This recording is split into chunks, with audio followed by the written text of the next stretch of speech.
창세기 12장 1절부터 3절까지 봉독하겠습니다. 여호와께서 아브라함에게 이르시되 너는 너희 고향과 친척과 아버지 집을 떠나 내가 네게 보여줄 땅으로 가라. 내가 서로 너로 큰 민족을 이루고 네게 복을 주어 네 이름을 창대하게 하리니 너는 복이 될지라. 너를 축복하는 자에게는 내가 복을 내리고 너를 저주하는 자에게는 내가 저주하리니 땅의 모든 족속이 너로 말미암아 복을 얻을 것이라 하신지라.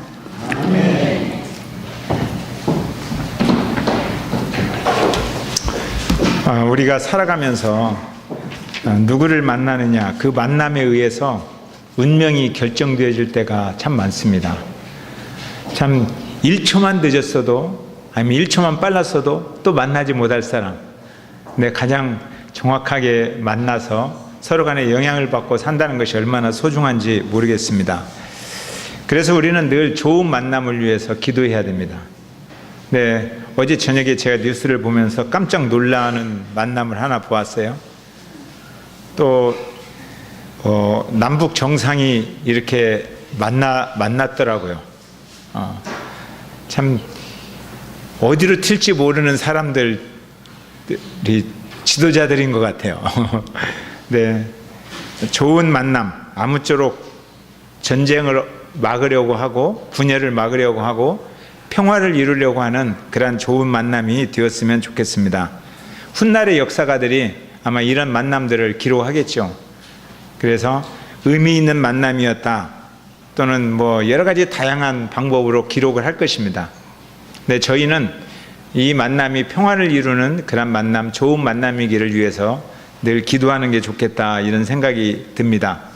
근데 남북 정상이 만나는 것보다 더 깜짝 놀랄 만한 위대하고 영광스러운 만남이 있습니다. 그 놀라운 만남은 십자가에서 피 흘려 돌아가시고 그리고 부활하셔서 죽음의 권세를 깨뜨리신 예수 그리스도, 우리 주님과 우리가 만난 만남입니다. 하나님이 우리와 만났다. 이건 남북 정상이 만났다는 것보다 더 큰 기적이고 더 큰 놀라운 뉴스입니다. 생명과 직결되는 만남입니다. 이러한 만남이 우리에게 있습니다. 저는 그런 만남뿐만 아니라 제 인생 가운데 여러 가지 잘못한 일도 많고 잘한 일도 많이 있는데 잘한 일 두 가지를 뽑으라 하면 아내를 잘 선택했다. 그리고 교회를 잘 선택했다. 제가 그 잘한 일 같아요. 그건요. 참 감사한 일입니다. 그래서 여러분과 만나서 목회하는 것이 하나님께서 제게 주신 엄청난 축복 중에 하나라고 생각이 되어집니다. 이처럼 만남은 아름답습니다. 그렇지만 때때로 이 만남이 부담이 되는 만남도 있습니다. 이 만남을 통해서 마음이 상처를 받는 만남도 있고 또 만나서 피해를 보는 그런 만남도 있습니다. 여러분들이 이러한 만남은 없기를 위해서 기도해야 됩니다. 그래서 나에게 이러한 스트레스를 주는 만남이 없기를, 긴장을 주는 만남이 없기를 위해서 기도하는 그런 삶을 살았으면 좋겠습니다. 만날 때마다 기뻤으면 좋겠어요. 만날 때마다 행복했으면 좋겠습니다. 슬플 때 누군가 와서 눈물을 닦아주고, 힘들 때 누군가 다가와서 땀을 닦아주고, 그리고 기쁠 때 손잡고 함께 막 웃어주면서 이렇게 커피도 사주고, 이런 만남이 좋은 만남이라고 생각이 되어집니다. 못하겠다, 도저히 안 된다, 이렇게 주저앉고 싶을 때 와서 손잡고 아니야, 할 수 있어, 너는 소중한 사람이야, 하나님이 함께 하시잖아 하면서 붙들어 일으켜주는 이러한 만남. 그래서 그러한 사람을 만나면 복을 얻는 거예요. 그러니까 당신을 만나면 내가 복을 얻습니다. 복의 근원입니다, 당신이. 이러한 만남이 참 우리에게 많았으면 좋겠습니다. 옆 사람이 그런 사람이면 좋겠죠. 집사람이 아니죠. 제가 저희 아내를 너무나 좋아하다 보니까 집사님을 집사람이라고 그래요. 집사님은 참 복을 그만 웃어요. 집사님은 복을 주는 분입니다. 참 복의 근원이십니다. 이렇게 좀 축복하십시다.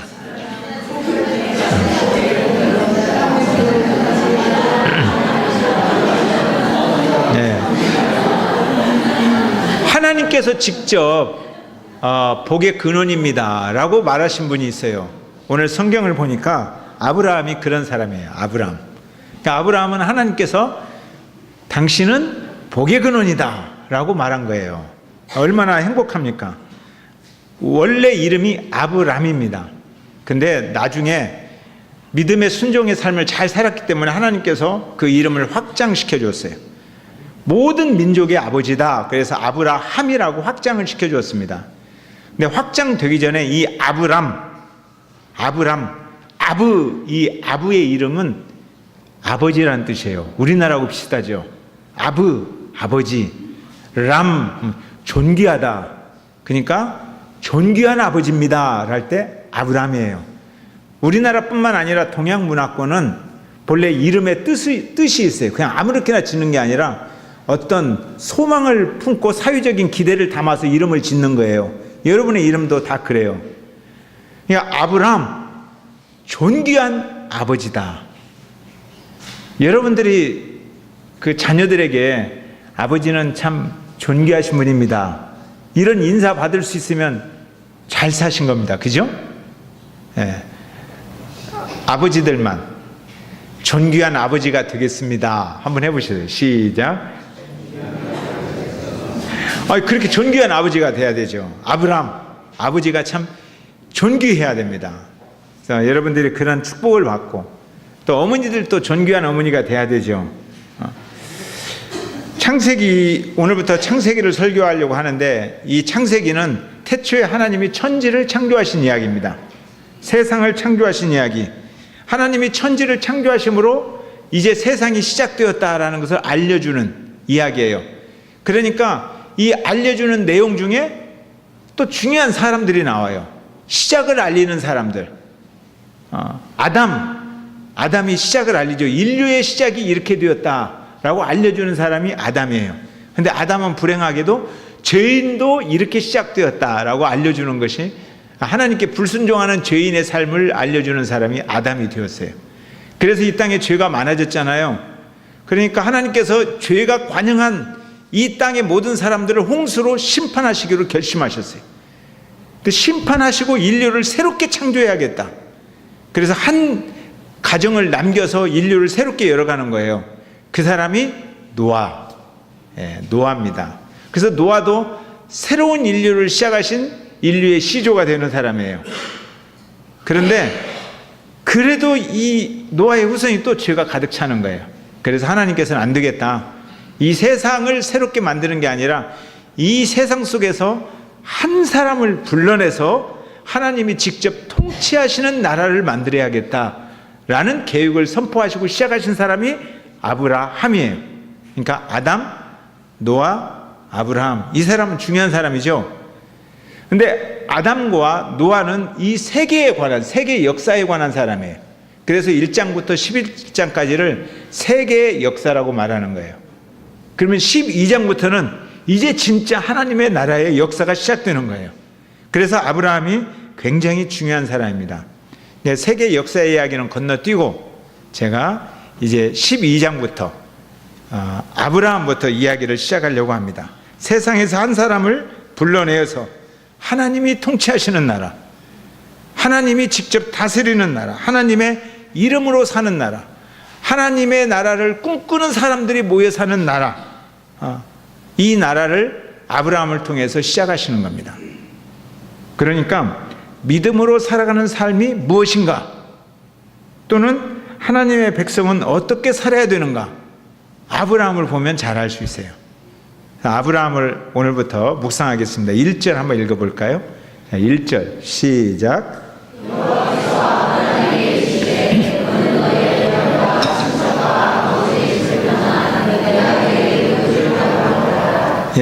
여기에서 중요한 단어가 몇 개 있는데 여호와께서 아브라함을 찾아왔다는 이야기가 중요합니다.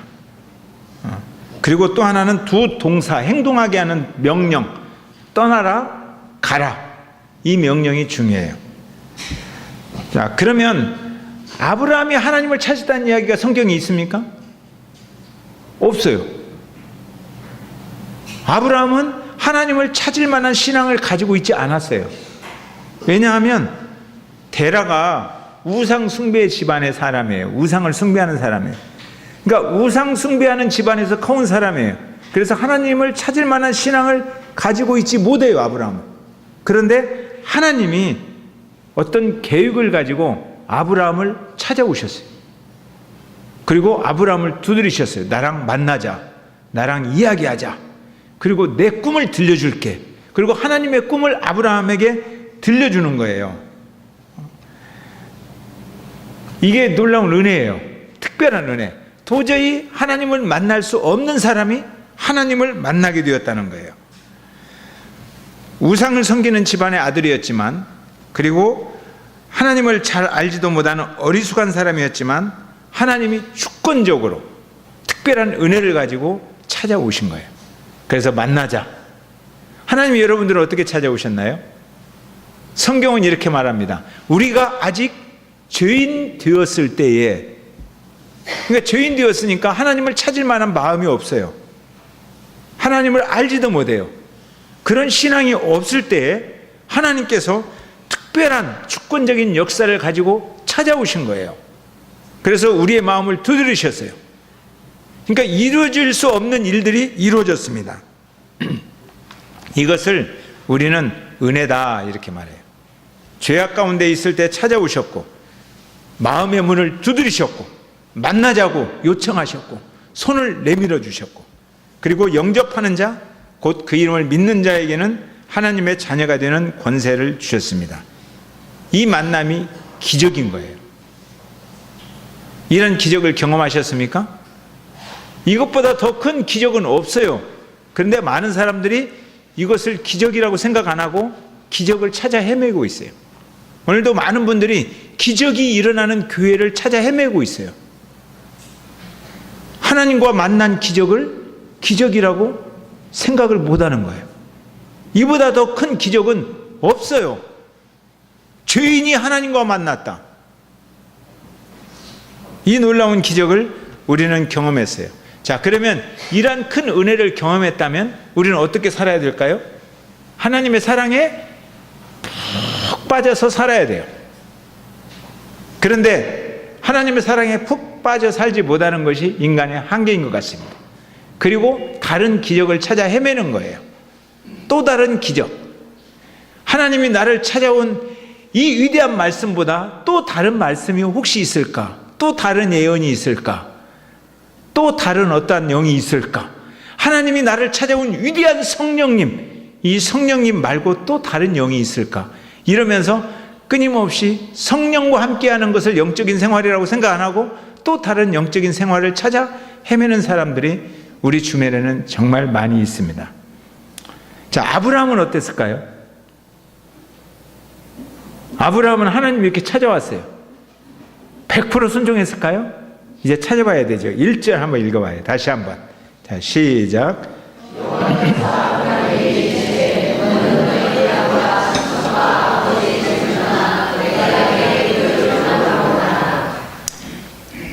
두 동사가 중요하다고 했죠. 떠나라. 너의 고향과 친척 아버지 집을 떠나라 그랬어요.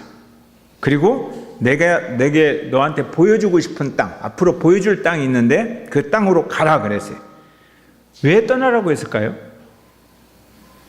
고향이 무슨 땅이에요? 여기서 고향은 갈대아 우르입니다. 여러분들이 사회 시간에 배웠어요. 메소포타미아 문명, 세계 4대 문명 중에 제일 빨리 시작되었고 제일 위대하게 시작된 그 문명이 메소포타미아 문명입니다. 우리나라는 단군이라는 이름이 아직 생겨나기도 전에 거기는 법전이 만들어졌어요. 수학과 철학이 발달했고 함무라비 법전이라는 법전이 만들어져서 법이 집행되는 그런 문명이 발달한 곳이 갈대아 우르입니다. 아직 단군 할아버지라고 우리는 신화가 만들어지기도 전이에요. 그런데 그렇게 발달된 그곳을 떠나라고 그랬어요. 왜 떠나라고 했을까요? 거기서 배울 것은 우상밖에 없다는 거예요. 고향에서 배울 것은 우상밖에 없어요. 아버지 집에서 배울 것은 우상밖에 없어요. 그러니까 고향이 싫어서 떠나라 이런 게 아니에요. 아버지에게 효도하지 마라, 버려버려라 이런 뜻이 아니에요. 핵심은 우상 숭배로부터 과감하게 떠나라 이런 뜻이에요. 우상을 떠나라. 세상이 얼마나 화려해요. 메소포타미아가 얼마나 화려해요. 아무리 화려하다 할지라도, 아무리 멋있어도 세상으로부터는 과감하게 일어나서 떠나라. 이것이 신앙이다 라고 말하는 거예요. 우상으로부터, 세상으로부터 떠나야 성령으로 살 수 있습니다. 우상으로부터 떠나야 하나님을 경험할 수 있습니다. 우상으로부터 떠나야 우리는 복을 주는 복의 근원이 될 수가 있습니다. 둘째는 가라 그러잖아요. 어디로 가라는 거예요? 보여줄 땅. 하나님이 지금 계속 가면서 이야기하면서 보여준 땅. 그러니까 하나님과 대화하는 땅, 하나님과 말씀으로 교제할 수 있는 땅, 하나님과 함께 걷는 땅, 말씀이 있는 곳으로 가라 이거예요. 우상이 있는 곳을 떠나서 말씀이 있는 곳으로 가라. 이것이 오늘 1절 핵심이에요. 하나님의 명령. 이것이 신앙이다 이거예요. 그런데 아브라함이 100% 순종하지 않았습니다. 아브라함이 갈대아 우르를 떠났어요. 근데 가다가 중간쯤 갔을 때, 중간 좀 못 갔어요. 중간 좀 못 갔어요. 그러니까 하란이라는 곳을 만났어요. 가면서 처음에는 하나님의 사랑으로 떠나라는 마음 때문에 두근두근 되고 너무너무 신났어요. 근데 계속 가면서 점점 신뢰가 적어지기 시작했고 소명이 시들기 시작했어요. 우리는 그럴 수 있어요. 하나님을 만난 그런 믿음과 그 소명이 내 가슴을 뛰게 하다가 점점 가면서 시들어질 수가 있어요. 하란까지 갔는데, 중간쯤 갔는데 시들어졌어요. 신뢰가 사라지고 소명이 사라진 거예요. 그러니까 멈추자 하고 그만 가고 멈춰버린 거예요. 근데 이때 이 사건에 대해서 그 앞에 11장 31절 한번 읽어볼까요? 11장 31절. 다 같이 11장 31절 한번 올려줘봐요. 바로 앞에. 갑자기 이렇게 부탁을 하면 어렵죠?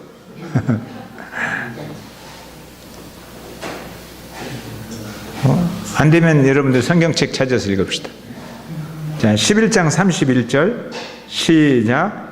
내가 그 아들 아브라함과 하란의 아들인 그의 손자 롯과 그의 며느리 아브라함의 아내 사레를 데리고 갈대아인의 우르를 떠나 가나안 땅으로 가고자 하더니 하란이 이르러 거기 거류하였으며, 거류라는 게 뭐죠?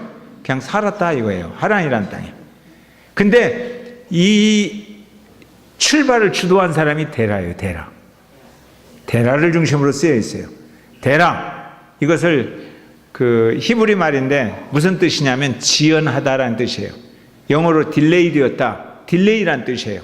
지연시킨다. 그냥 연기한다. 지금 할 것을 미룬다는 거예요. 그러니까 데라가 주도하고 지연되는 것이 주도했을 때 떠나는 것이 어설프게 떠나게 되었다는 거예요. 중도에서 신뢰와 그러한 소명이 점점 시들어졌다. 근데 놀라운 일은 성경 어디를 봐도 11장 31절과 그리고 12장 1절 사이에 데라가 죽었다라는 말씀만 있고 하나님의 말씀을 들었다는 기록이 없어요. 아브라함에게 하나님이 찾아와서 말씀했다는 기록이 전혀 없어요. 그러니까 이 기간이 5년이거든요. 하란에서 그냥 5년을 머물러 버렸어요. 근데 5년 동안은 전혀 하나님의 말씀이 들려오지 않았다는 거예요.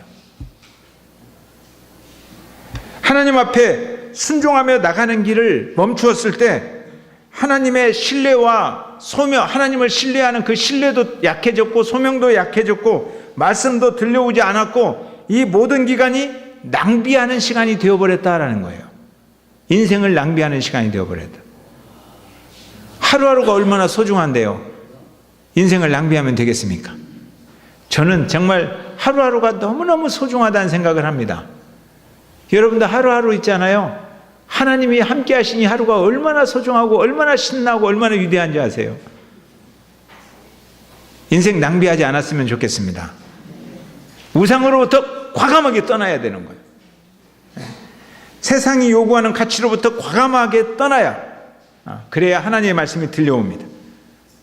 떠나야 성령이 우리를 새롭게 한다는 겁니다. 자, 2절 말씀 한번 읽어볼까요? 자, 2절. 자, 시작.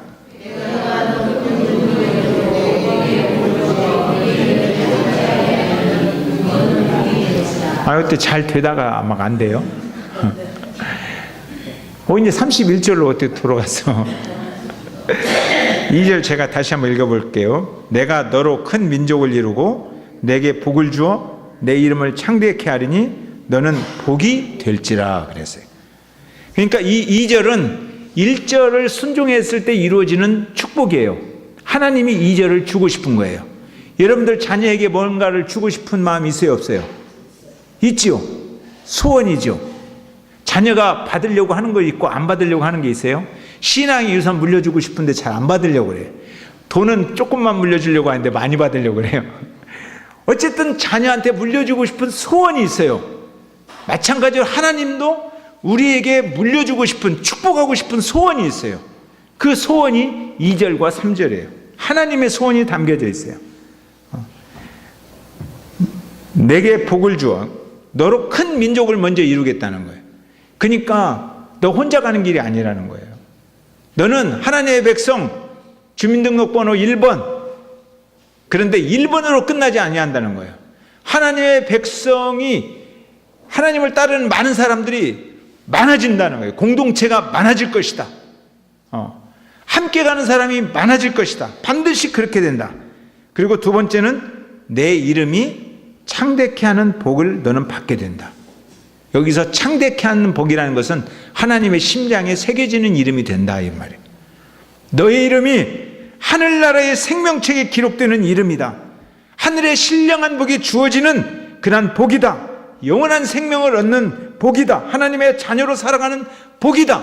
이런 복을 주실 분은 하나님 한 분밖에 없다, 이런 뜻이에요. 그러니까 다른 데서 이런 복을 받으려고 하면 복 못 받아요. 복을 주시는 분은 하나님 한 분밖에 없습니다. 우리가 하나님 나라를 위해서 헌신했잖아요.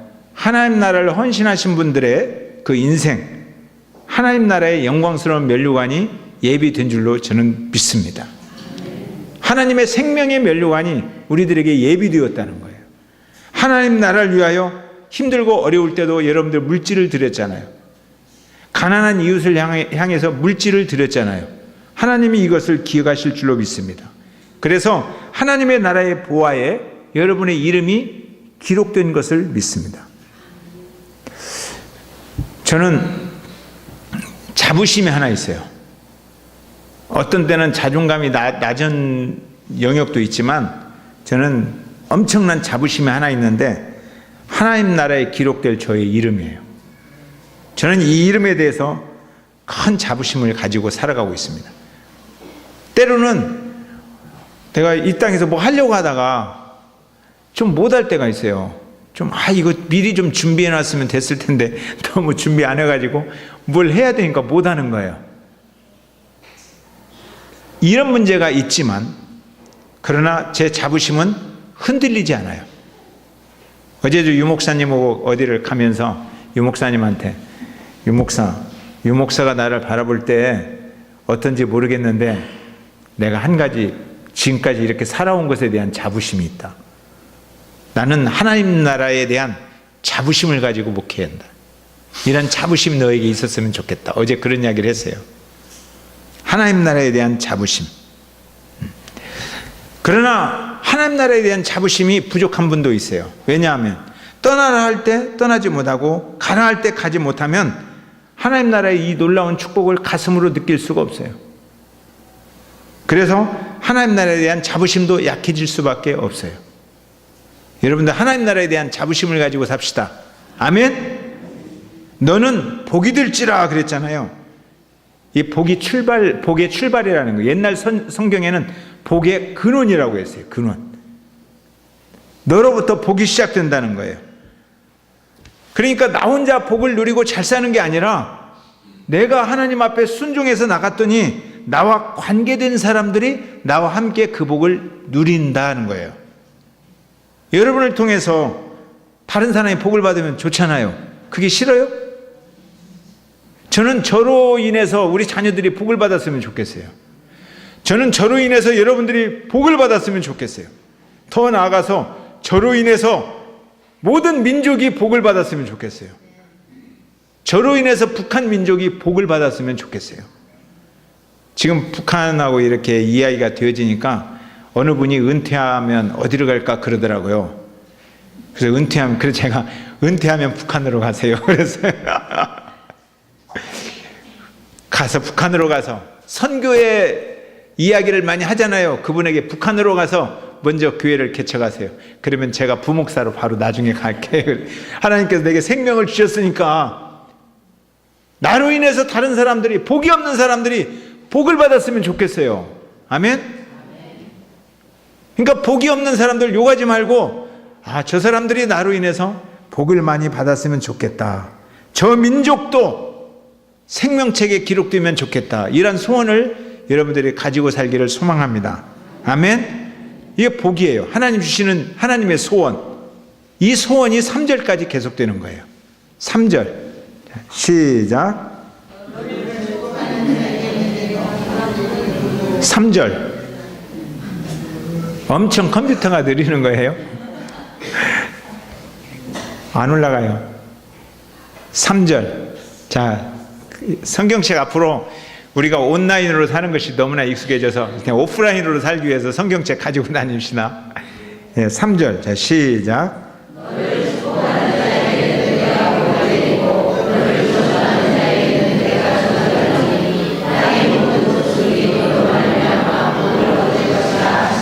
아멘. 제가 죄송합니다. 이게 아브라함인데 아브라함 이름 대신에 제 이름을 한번 넣어보겠어요. 교만하다고 생각하지 마세요. 이준행을 축복하는 자에게는 하나님께서 복을 내리고 이준행을 저주하는 자에게는 하나님께서 저주하리니 땅의 모든 족속이 이준행으로 말미암아 복을 얻을 것이라 하시니라. 이런 뜻이에요. 이름 넣어보니까 여러분 이름 넣어서 읽어보세요. 그런 뜻이에요. 근데 제가 이렇게 읽을 때 한 가지는 마음에 걸려요. 나를 축복하는 자에게는 하나님께서 복을 주셨으면 좋겠지만 나를 저주하는 자는 저주 안 하셨으면 좋겠어요. 주님께서 용서하시고 그분에게도 은혜를 주셨으면 좋겠어요. 얼마나 영광스럽고 위대한 축복이에요. 저를 축복하는 사람에게 하나님께서 복을 주시겠다는 겁니다. 여러분들 그러니까 축복해야겠어요, 안 하겠어요? 축복해야 되죠. 옆 사람에게 참 집사님을 축복합니다. 이렇게 한번 하세요. 네.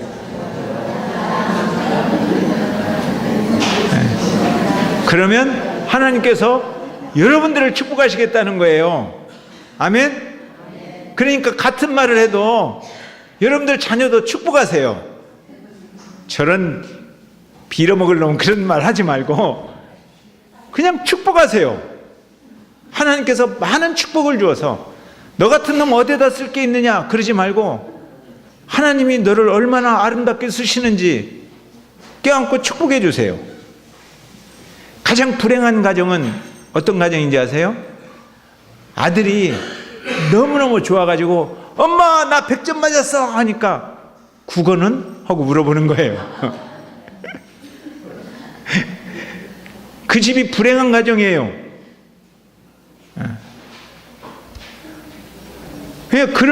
그렇게 축복할 기회가 있을 때 축복하지 않고 부담을 주고 요구만 하는 거예요.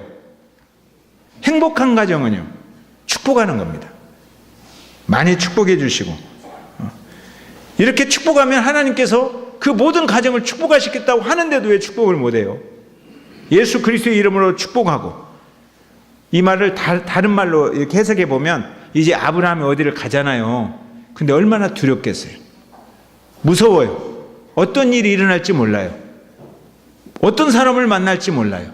그런데 하나님께서 너를 잘 대해주는 사람들을 계속 축복해서 너가 잘 정착하도록 지켜주고, 그 다음에 너를 해치고 저주하는 사람들을 하나님이 막아주시겠다. 어디를 가든지 무엇을 하든지 하나님이 지켜주시겠다. 이런 약속이에요. 그러니까 여러분들이 여러분 자녀를 통해서 너가 무엇을 하든지 어디를 가든지 하나님이 너를 지켜주시기를 내가 기도한다. 이렇게 축복하는 게 얼마나 좋아요. 아브라함에게 주신 이 축복은 땅의 모든 민족이 다 복을 얻는 거예요. 이것이 하나님의 소원이에요. 그런데 단 아브라함에게 요구하는 게 하나 있어요. 떠나라. 우상으로부터 떠나고 말씀 있는 곳으로 가라. 여기에 순종하는 믿음을 가지고 살아라. 이것이 아브라함에게 요구하는 하나님의 딱 한 가지 요구예요. 우리들에게도 하나님은 그걸 요구해요. 그런데 아브라함이 하란에서 5년을 멈춰버린 거예요. 신뢰가 식어지고 소명이 식어져서 5년을 멈춰버린 거예요. 그러니까 하나님의 메시지가 계속 들려지고 계속 대화하고 만나야 되는데 5년 동안 딱 멈춰버렸다는 거예요. 그런데 4절을 보면, 이 다음 절을 보면 아브라함이 결단을 하는 게 나옵니다. 5년이 지난 후에 내가 이렇게 살면 안 되겠다. 인생을 더 이상 낭비하지 말자 하고 이에 아브라함이 여호와의 말씀을 따라갔고 그랬어요.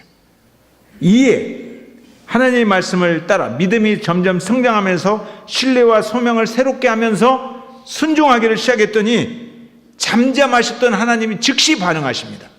7절에 여호와께서 아브라함에게 나타나 이르시되, 5년 만에 오신 거예요. 여호와께서 아브라함을 찾아오신 거예요. 침묵을 깨고 아브라함을 찾아와서 말씀이 회복되어지고 신뢰가 회복되어지고 소명이 회복되어지고 교제가 회복되어졌다는 거예요. 떠나면, 우리가 이렇게 살면 하나님은 언제든지 하나님의 말씀으로 우리를 찾아올 줄로 믿습니다. 아멘. 몇 년 전인지 모르겠는데 제가 설교하면서 첫사랑에 관한 이야기를 했어요. 첫사랑을 회복하는 설교를 하면서 롱구의 리바운드 이야기를 한번 한 적이 있어요. 롱구의 리바운드. 그랬더니 우리 농구의 대가이신 집사님께서 그 리바운드 이야기가 참 은혜가 되었다고 옛날에 한번 이야기를 나눈 적이 한 번 있어요. 기억나세요? 리바운드? 네. 잊어버렸어도 우리 집사님은 리바운드 이야기를 기억할 거예요. 우리는 슛 했는데 실패할 수가 있어요. 그게 연약함이라는 거예요. 하나님의 뜨거운 사랑을 경험했는데, 그래서 그렇게 살려고 했는데 그렇게 안 사라지는 경우가 있어요. 살고 싶은데 때때로는 환경이 약하고 실력이 약하고 능력이 부족해서 그렇게 못 살 때가 있어요. 그런데 한 가지는 잊지 말아야 돼요. 그렇게 살고 싶어하는 마음, 슛 하고 싶어하는 마음을 잃어버리면 안 돼요. 그래야 리바운드 할 수 있어요. 내가 실수했어요. 그런데 슛 하고 싶은 마음이 있어요. 그 열정이 있어요. 그러면 빨리 다시 잡아야 될 거 아니에요. 튀어나오는데 잡아야 되죠. 그 열정을 잃어버리면 튀어나와도 안 잡는 거예요. 리바운드 하면 그러면 되는 거죠, 집사님. 왜? 그러면 되는 거예요. 그래서 다시 던졌어요. 그런데 또 안 돼. 그래도 슛 하고자 하는 열정이 있으면 다시 또 잡는 거예요. 5번 던졌는데 5번 다 튕겨 나온다. 실력이 부족하다. 어떻게 했어야 돼? 실력이 부족한데, 능력이 부족한데. 그래도 잡아야 되죠. 그걸 잡으면 하나님께서 하나님의 말씀을 살았고 운동력이 있어서 나를 자극하겠다는 거예요. 내 영과 혼과 및 관절과 골수를 찌르시면서 나를 새롭게 하겠다는 거예요. 내 마음에 감동을 주고 성령의 새롭게 하심으로 내가 말씀을 들으며 말씀 앞에서 가슴이 뛰는 삶을 살도록 주님께서 허락해 주시겠다는 거예요. 그러니까 말씀이 들려져야 돼요. 내 마음에 말씀이 들려져야 소명이 새로워지고 믿음이 새로워지는 거예요. 지금까지 교회 몇 년 다니셨어요? 수십 년 다녔어요. 그죠? 많은 분들, 조금 다닌 분도 있지만 수십 년 다니신 분들이 많아요. 그리고 직분도 얼마나 여러 번 받았어요. 직분도 받고 많이 섬겼어요. 이렇게 봉사했는데도 만일 하나님의 말씀이 들려와도 가슴이 뜨거워진 경험이 한 번도 없었다. 하나님의 말씀이 들려와도 소명의 소리가 들려와도 불타오르는 열정이 한 번도 없었다. 이게 진짜 기적이에요. 있을 수 없는 일이에요. 있을 수 없는 일들이 있다면 바로 깨달아야 돼요. 뭔가 잘못되었다 이거예요. 아니 내가 이렇게 말씀을 듣고 이렇게 봉사하고 이렇게 신앙생활을 오래 했는데도 말씀을 듣는데 내 가슴에 열정이 없고 뜨거운 것이 없다. 그러면 깨달아야 되잖아요. 뭔가 지금 나는 잘못되었다. 잘못되었으니까 안 들리는 거잖아요. 도대체 어떻게 신앙생활을 했으면 하나님이 말씀으로 그만큼 내 심장을 두드리는데도 성령의 역사하심을 경험하지 못할까라고 자기 자신한테 질문을 던져봐야 되잖아요. 도대체 내가 어떻게 신앙생활을 했으면 도대체 나한테 무슨 문제가 있는가 이렇게 고민해 봐야 된다는 거예요. 그 대답은 분명해요. 성경은 아주 명확하게 말합니다. 떠나라 할 때 떠나지 않고 머뭇거리고 있다는 거예요. 가라 할 때 중간쯤 가다가 식어서 안 가고 있다는 거예요. 그러니까 말씀이 중단된다는 거예요. 세상의 가치관과 하나님 나라의 가치관 사이에서 머뭇거리고 있는 한 살아계신 하나님을 경험할 수가 없습니다. 그러므로 내일로 미루면 안 되는 거예요. 하루하루가 너무너무 소중하기 때문에 내일로 미루지 말고 오늘 가는 일에 우리는 결단을 해야 되는 거예요. 이것을 믿음의 결단이라고 합니다. 결단합시다. 아멘. 그러면 우리의 순종도 깊어지는 겁니다. 살았고 생명 있는 말씀이 내 심장을 두근두근 그렇게 신앙생활을 하셔야 되잖아요. 무엇보다도 우리의 삶으로 인해서 나로 인해서 우리의 자녀들이 복을 받고 다른 사람들이 복을 받았으면 좋겠습니다. 여러분들 신앙의 유산 물려주기가 쉽습니까? 데라의 8대 손 할아버지가 노아입니다. 노아 할아버지가 홍수가 막 쏟아질 때 노아와 그의 자녀들이 얼만큼 하나님을 살떨리게 경험했겠어요. 하나님이 얼마나 무서웠고 얼마나 살아계신 그 하나님의 눈이 시퍼렇게 다가왔겠어요. 그 자녀들에게 하나님 이야기 안 했겠어요? 근데 8대 손에 하나님을 새까맣게 모르고 우상숭배하는 데라가 있었다는 거예요. 신앙의 유산을 물려주기가 그렇게 어렵습니다. 나로 인해서 우리의 자녀들이 복을 얻기가 쉽지 않다는 거예요. 내가 머뭇머뭇거리고 있는 것으로 인해서 우리의 자녀들이 어떻게 복을 많이 얻겠습니까? 우리가 깨어 있어서 말씀을 사랑하고 달려가고 기도하고 그래야 우리의 자녀들이 복을 얻게 될 줄로 믿습니다. 아멘. 그리고 나로 인해서 내 주변 사람들이 복을 얻게 될 줄로 믿습니다. 복의 근원이 됩시다. 아멘. 찬양합시다.